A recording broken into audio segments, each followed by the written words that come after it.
Assalamualaikum warahmatullahi wabarakatuh. Berjumpa kembali dengan Al-Fakir Ahmad Imran Rashidi Ibnu Abdul Al-Khatimi di channel Ruqyah Aswaja Official dimanapun Anda berada. Kali ini kita sedikit mengupas tentang ilmu hikmah yang bagi kalangan milenial saat ini sangat digandrungi, ya, sangat menjadi satu hal yang membuat mereka penasaran. Sampai mereka ada yang ikut bergabung di dalam beberapa padepokan karena persepsi yang sudah tersebar luas ilmu hikmah itu adalah ilmu-ilmu yang seperti pental-pentalan, dipukul mental, mau ditendang mental, atau mungkin ilmu yang bisa menyambat jin ke dalam tubuhnya sendiri, atau mungkin ilmu yang mereka juluki dengan ilmu laduni. Lalu bagaimana pandangan Islam, ya, tentang ilmu hikmah tersebut? Baik, kita sebelum membahas yang dimaksud itu, terlebih dahulu kita harus memahami tentang definisi hikmah itu sendiri. Allah Subhanahu wa taala berfirman dalam Al-Qur'an, yu'til hikmata may yasha wa man yu'tal hikmata faqad utiya khairan katsira. Allah memberikan hikmah kepada orang yang Allah kehendaki. Barang siapa yang Allah berikan hikmah, maka dia telah diberikan oleh Allah Subhanahu wa taala kebaikan yang banyak sekali. Nah, para ulama ahli tafsir menafsirkan, mengomentari hikmah dalam ayat ini, ya, bermacam-macam, tetapi maknanya itu satu kesatuan. Di antaranya, ya, di dalam tafsir At-Tabari, ya, di sini dijelaskan al-hikmah yu'til hikmatah, yakni yu'tillahu al-isabata fil qali wal fi'li may yasha min ibadihi. Wa may yu'tal isabata fi dzalik minhum faqad utiya khairan katsira. Dalam tafsir At-Tabari dikatakan Allah memberikan hikmah, artinya Allah memberikan kebenaran di dalam ucapan dan perbuatannya pada orang yang Allah kehendaki dari hamba-hambanya. Dan barang siapa yang Allah anugerahkan kebenaran pada ucapan dan perbuatannya, maka sungguh Allah telah berikan kebaikan yang banyak untuk orang tersebut. Nah, hikmah di sini maknanya anugerah atau hidayah, petunjuk, kebenaran di dalam ucapan dan perbuatan. Ini kembali lagi kepada ilmu tasawuf, kembali lagi kepada al-thariqah. Ya. Artinya ilmu hikmah ini kebenaran di dalam ucapannya, kebenaran juga di dalam perbuatannya. Itulah orang ahli hikmah. Nah, maka makna yang dimaksud hikmah oleh Allah Subhanahu wa taala dan Rasulnya dan juga para ulama Ahlussunnah wal Jamaah, ya, di antaranya mereka yang memiliki kebenaran di dalam ucapan dan perbuatan. Siapa orang yang Allah berikan anugerah ini, kebenaran di dalam ucapan dan perbuatannya, maka sungguh Allah telah berikan kebaikan yang banyak. Nah, di hadis yang lain, ya, di komentar yang lain dari hadis juga ada yang mengatakan hikmah di sini al-ma'rifah bil Quran, nasikhi wa mansukhi wa muhkami wa mutasyabih wa muqaddami wa muakhiri wa halali wa harami wa amsalih. Yaitu hikmah dimaksud di situ adalah Al-Quran dan ilmu nasikh mansukh, ilmu muhkam, ilmu mutasyabih, ilmu muqaddam, muakhir, dan tentang halal dan haram yang dijelaskan dalam Al-Quran dan semisalnya. Maka hikmah di sini adalah yang menyangkut ilmu Al-Quran dan semua peralatan daripada ilmu Al-Quran. Itu adalah ilmu hikmah. Nah, kemudian juga ada yang menafsirkan di sini yang mengomentari dengan hadis juga bahwasanya al-hikmah di situ adalah al-fiqih fil Quran atau al-faham fil Quran, yaitu kepahaman tentang Al-Quran. Ya.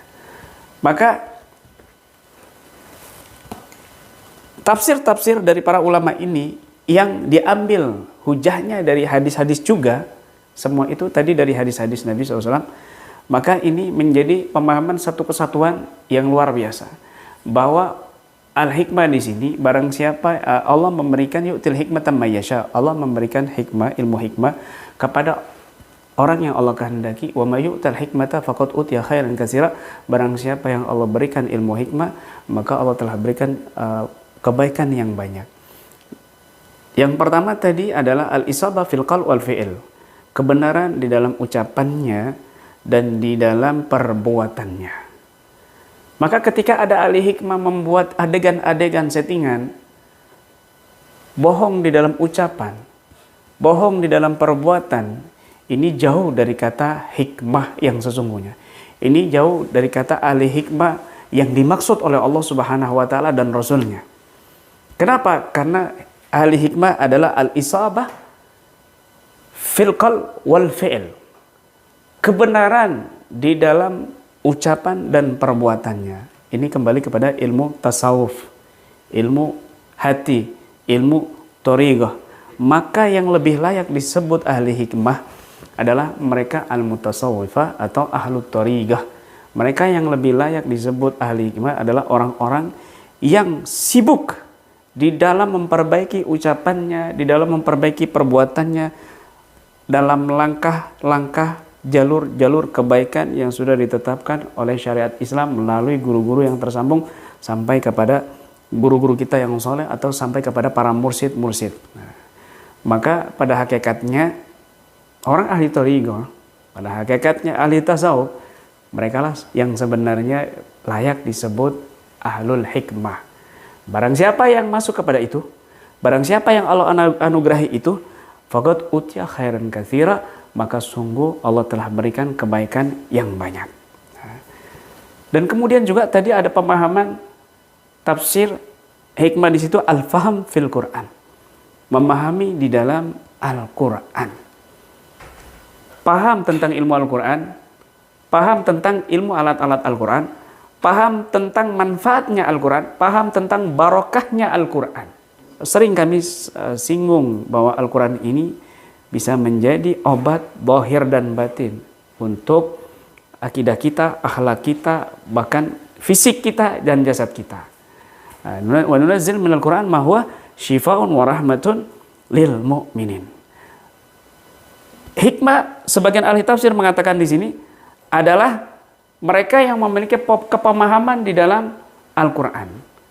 Nah, orang-orang yang bersinggungan, yang menentang daripada pemahaman-pemahaman Al-Quran, ajaran-ajaran Al-Quran, syariat-syariat Al-Quran yang dijelaskan dalam Al-Quran, maka mereka ini di luar daripada ahli hikmah.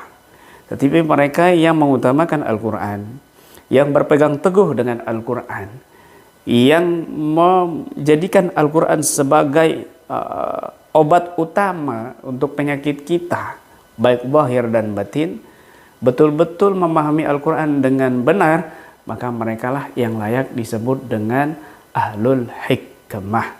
Maka dari pemahaman ini, tafsir ini, kita bisa pahami bahwasanya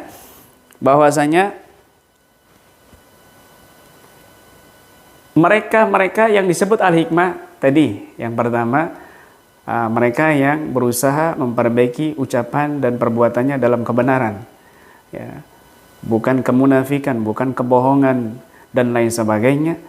Dan ini adalah bisa juga dikatakan dari orang-orang ahli tasawuf, ahli thariqah.